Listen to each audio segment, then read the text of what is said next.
ये जो वीडियो आप लोग देख रहे हैं ये ख्वाजा गरीब नवाज का वाक़या है। ये वीडियो को देखिए, फुल देखिए और वीडियो को शेयर कीजिए, सब्सक्राइब कीजिए और कमेंट में बताइए। अगर आपका भी कोई भी वीडियो का वाक़या आपको मालूम है तो कमेंट में बताइए और वीडियो को पूरा दोस्तों को शेयर कीजिए, फैमिली को शेयर कीजिए और फुल वीडियो देखिए। एक बार हजरत ख्वाजा मोइनुद्दीन चिश्ती रहमतुल्लाह अलैहि इस्लाम का पैगाम फैलाने की नीयत से अपने कुछ मुरीदों के साथ अजमेर शरीफ के एक स्थान पर तशरीफ लाए। जिस मुकाम पर हजरत ख्वाजा मोइनुद्दीन चिश्ती रहमतुल्लाह अलैहि ने कयाम किया, वहां के करीब ही एक बड़ा तालाब था जिसे स्थानीय हिंदू लोग अनासागर कहते थे।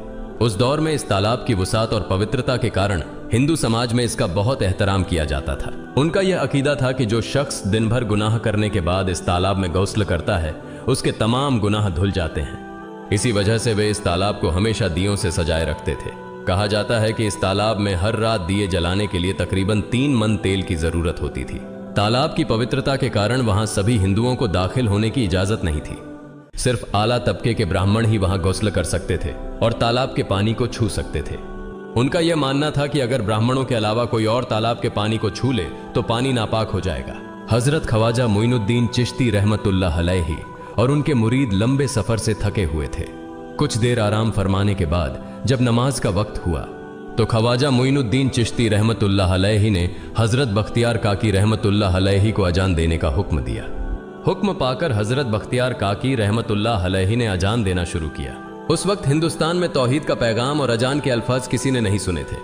जब लोगों ने पहली बार अजान के अल्फाज सुने तो उनके दरमियान हलचल मच गई। लोग अपने घरों से बाहर आकर एक दूसरे से कहने लगे, ये फकीर लोग कहां से आ गए और ये क्या पढ़ रहे हैं। अजान खत्म होने के बाद हजरत ख्वाजा मोइनुद्दीन चिश्ती रहमतुल्लाह अलैहि और उनके साथियों ने अनासागर तालाब पर जाकर वुजू करना शुरू किया। जब हिंदू पुजारियों ने देखा कि एक अजनबी दरवेश उनके मखसूस तालाब का इस्तेमाल कर रहा है तो उनके दिल में गुस्से की आग भड़क उठी। एक पुजारी बोला, यह दरवेश कहां से आ गया। बिना हमारी इजाजत के इसने हमारे पाक तालाब को हाथ लगा दिया। हम इस तालाब को कितना मुकद्दस मानते हैं और इन मुसाफिरों ने इसे नापाक कर दिया है। इसका कोई हल निकालना ही होगा। इसके बाद हजरत ख्वाजा मोइनुद्दीन चिश्ती रहमतुल्लाह अलैहि ने तमाम साथियों के साथ मिलकर जमात के साथ नमाज अदा की। लोग ये मंजर देखने लगे और कहने लगे, ये तो कोई अजीब फकीर है। हमारे मंदिरों में सब देवी देवता मौजूद हैं और ये उनकी इबादत न करके किसी नए खुदा की इबादत कर रहा है। अगर मंदिर के बाहर भी कोई खुदा है तो उसे भी मंदिर में रखा जाना चाहिए ताकि लोग उसकी भी पूजा कर सकें। शाम ढलने लगी। शाम होते ही राजा पृथ्वीराज के ऊंटों के चरवाहे अपने ऊंट लेकर उस जगह पहुंचे। इत्तेफाक से हजरत ख्वाजा मोइनुद्दीन चिश्ती रहमतुल्लाह अलैहि उसी जगह पर तशरीफ फरमा थे जहां आमतौर पर राजा के ऊंट आराम किया करते थे। चरवाहों ने देखा कि एक दरवेश का काफिला उनके मुकाम पर आकर बैठा है। उन्होंने हजरत ख्वाजा मोइनुद्दीन चिश्ती रहमतुल्लाह अलैहि और उनके साथियों से कहा, अरे फकीर बाबा, आप कहां से तशरीफ लाए हैं और यहां आकर बैठ गए। क्या आपको मालूम नहीं कि यहां रोजाना राजा पृथ्वीराज के ऊंट आराम फरमाते हैं। राजा के ऊंट यहां आराम करते हैं। ये जानते हुए भी आपने यहां बैठने की जुर्रत कैसे की। हजरत ख्वाजा मोइनुद्दीन चिश्ती रहमतुल्लाह अलैहि ने उन चरवाहों को नरमी से जवाब दिया, बाबा, हम मुसाफिर हैं और अनजान हैं। हमें मालूम नहीं था कि इस मुकाम पर राजा के ऊंट आराम करते हैं। चूंकि हम पहले ही यहां रात गुजारने का इरादा कर चुके हैं, तुम अपने ऊंटों को आज किसी और जगह आराम देने ले जाओ। आसपास बहुत सी जगहें हैं। हजरत ख्वाजा मोइनुद्दीन चिश्ती रहमतुल्लाह अलैहि का जवाब सुनकर पृथ्वीराज के चरवाहे बोले, फकीर की हिम्मत तो देखो, कहता है कि राजा के ऊंटों को कहीं और ले जाएं और खुद यहां बैठे रहेंगे। फकीर बाबा, यह तो हरगिज मुमकिन नहीं है। राजा के ऊंट अपने ही मुकाम पर बैठेंगे। यह कहकर चरवाहों ने हजरत ख्वाजा मोइनुद्दीन चिश्ती रहमतुल्लाह अलैहि और उनके साथियों को वहां से उठाने के लिए दुर्व्यवहार करना शुरू कर दिया। हजरत ख्वाजा मोइनुद्दीन चिश्ती रहमतुल्लाह अलैहि बहुत ही सरल स्वभाव के थे। जब उन्होंने देखा कि चरवाहे दुर्व्यवहार कर रहे हैं तो उन्होंने बख्तियार काकी रहमतुल्लाह अलैहि से कहा, बख्तियार, हम यहां बैठकर क्या करेंगे। जब राजा के ऊंटों को यहीं बैठाना है तो रहने दो, ऊंट यहीं बैठे, हम यहां से जा रहे हैं। यह कहकर हजरत ख्वाजा मोइनुद्दीन चिश्ती रहमतुल्लाह अलैहि अपने साथियों के साथ वहां से चले गए। अगली सुबह जब ऊंटों को फिर से चरागाह में ले जाने का समय आया तो चरवाहे ऊंटों को उठाने की कोशिश करने लगे, लेकिन बार बार कोशिश के बावजूद वे ऊंटों को उठा नहीं सके, क्योंकि अल्लाह के वली हजरत ख्वाजा मोइनुद्दीन चिश्ती रहमतुल्लाह अलैहि ने कहा था कि ऊंट यहीं बैठेंगे। अल्लाह रब्बुल आलमीन ने उनकी यह दुआ कबूल कर ली थी और ऊंटों को आदेश दिया था कि जब तक मोइनुद्दीन चिश्ती खुद नहीं कहेंगे तब तक वे यहीं बैठे रहेंगे। इसके बाद चरवाहे ऊंटों के न उठने का कारण जानने लगे। उनमें से एक नेक चरवाहा था जिसने कहा, क्या तुम्हें याद है कि हमने कल यहां से एक दरवेश को उठाया था? जाते जाते उन्होंने कहा था कि हम जा रहे हैं, राजा के ऊंट यहीं बैठेंगे। मुझे लगता है कि उनके कहे शब्दों के कारण ही राजा के ऊंट उठ नहीं पा रहे हैं। शायद वह कोई बड़े वली हैं या अल्लाह का कोई अवतार है। इस बात को महामहिम राजा के समक्ष रखते हैं। इसके बाद चरवाहे पृथ्वीराज के पास पहुंचे और हाथ जोड़कर निवेदन किया, महाराज, हमने बहुत कोशिश की लेकिन आपके ऊंटों को उनके स्थान से नहीं उठा सके और उन्हें चरागाह में घास चराने नहीं ले जा पा रहे हैं। राजा पृथ्वीराज ने आश्चर्य से पूछा, क्या ऊंटों को कोई बीमारी है जिस कारण वे उठ नहीं पा रहे? चरवाहों ने कहा, महाराज, ऊंट पूरी तरह स्वस्थ हैं, उन्हें कोई बीमारी नहीं है। पृथ्वीराज ने कहा, तो फिर वे अपनी जगह से क्यों नहीं उठ रहे? चरवाहों ने कहा, महाराज, कल उस स्थान पर एक दरवेश बैठे थे, हमने उनके और उनके साथियों के साथ काफी दुर्व्यवहार किया और उन्हें वहां से उठा दिया था। जाते जाते उन्होंने कहा था, राजा के ऊंट यहां बैठेंगे और उठेंगे नहीं। हमें लगता है कि दरवेश की बद्दुआ के कारण ही ऊंट अपनी जगह से नहीं उठ पा रहे हैं। तब पृथ्वीराज ने हुक्म दिया, अच्छा, जाओ और उस दरवेश को मेरे पास ले आओ। जब हजरत ख्वाजा मोइनुद्दीन चिश्ती रहमतुल्लाह अलैहि पृथ्वीराज के दरबार में पहुंचे तो पृथ्वीराज ने उनसे पूछा, ए दरवेश, आपने मेरे ऊंटों को क्यों पंगु बना दिया है? मेरे ऊंट भूखे मर रहे हैं, कृपया अपना जादू उनसे हटा लें। अगर जादू नहीं हटाया तो मेरे ऊंट भूखे मर जाएंगे। पृथ्वीराज की बात सुनकर हजरत ख्वाजा मोइनुद्दीन चिश्ती रहमतुल्लाह अलैहि मुस्कुराते हुए बोले, हे अल्लाह के बंदे, हम मुसलमान हैं और मुसलमान कभी जादू नहीं करते। तुम्हारे ऊंटों को मैंने नहीं बल्कि इस संसार के पालनहार महान अल्लाह रब्बुल आलमीन ने बैठाया है।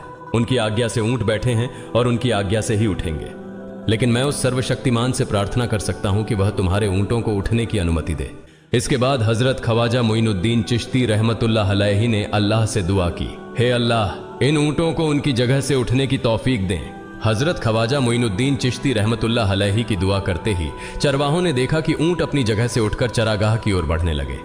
यह दृश्य देखकर चरवाहे चकित रह गए और हजरत ख्वाजा मोइनुद्दीन चिश्ती रहमतुल्लाह अलैहि की करामत की खबर पूरे अजमेर में फैल गई।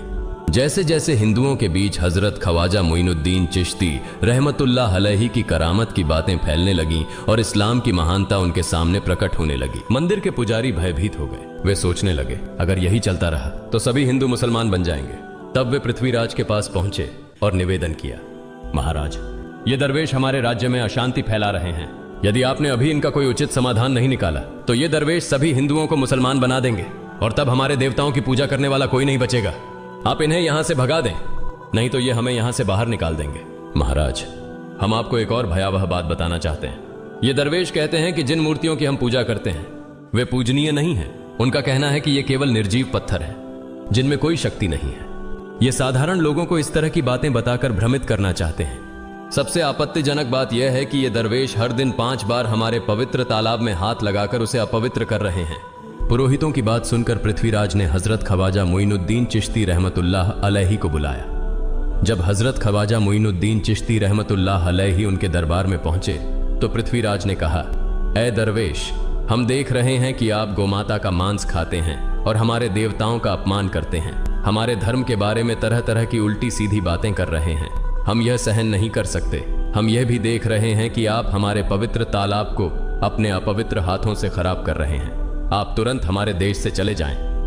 हजरत ख्वाजा मोइनुद्दीन चिश्ती रहमतुल्लाह अलैहि ने कहा, बाबा, हम लोग तो केवल वुजू करते हैं, नहाते नहीं। अगर पूरी देह के स्पर्श से आपके तालाब का पानी खराब नहीं होता है तो केवल हमारे हाथ और चेहरे के पानी से तालाब अपवित्र कैसे हो सकता है? यह सुनकर पृथ्वीराज ने कहा, वे सभी लोग हमारे धर्म के हैं जबकि तुम लोग कहीं और से आ गए हो। तुम हमारे धर्म के नहीं हो, इसलिए तुम्हारे हाथ लगाने से हमारा तालाब अपवित्र हो जाता है। तब हजरत ख्वाजा मोइनुद्दीन चिश्ती रहमतुल्लाह अलैहि ने कहा, अच्छा बाबा, हम अब आपके तालाब के पानी को हाथ नहीं लगाएंगे, लेकिन हमें पानी की जरूरत है तो हम चाहते हैं कि केवल एक बर्तन में पानी ले लें। पृथ्वीराज ने कहा, ठीक है, तुम पानी ले सकते हो, लेकिन तुम्हारा बर्तन तालाब में लगे, तुम्हारे हाथ नहीं। अगर तुम्हारे हाथ स्पर्श करें तो हम इसके खिलाफ सख्त कार्रवाई करेंगे। राजा के साथ सहमति के बाद हजरत ख्वाजा मोइनुद्दीन चिश्ती रहमतुल्लाह अलैहि ने अपने मुख्य खलीफा बख्तियार काकी रहमतुल्लाह अलैहि से कहा, बख्तियार, जाओ और राजा के तालाब से एक बर्तन में पानी ले आओ, लेकिन बहुत सावधानी से पानी लेना ताकि तुम्हारा हाथ तालाब के पानी को छू न सके। बख्तियार काकी रहमतुल्लाह अलैहि हजरत ख्वाजा मोइनुद्दीन चिश्ती रहमतुल्लाह अलैहि के आदेश का पालन करते हुए आना सागर से पानी लेने गए।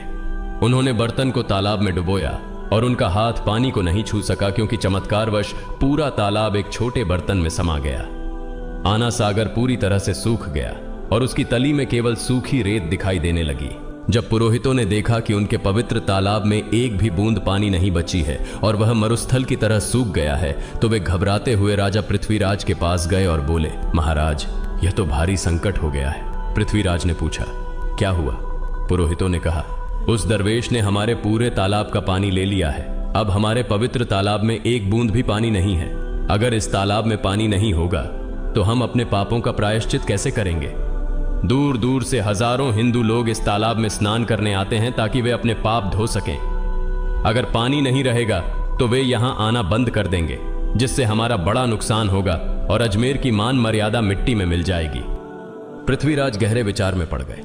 वे हजरत ख्वाजा मोइनुद्दीन चिश्ती रहमतुल्लाह अलैहि के खिलाफ कोई कठोर कदम उठाने से झिझक रहे थे, क्योंकि उन्हें आशंका थी कि अगर उन्होंने दरवेश के खिलाफ सैनिक भेजे और दरवेश ने सैनिकों पर भी जादू कर दिया तो उनकी परेशानी और बढ़ जाएगी। इसलिए उन्होंने कहा, तुम लोग जाओ और उस दरवेश को मेरे पास बुला कर लाओ।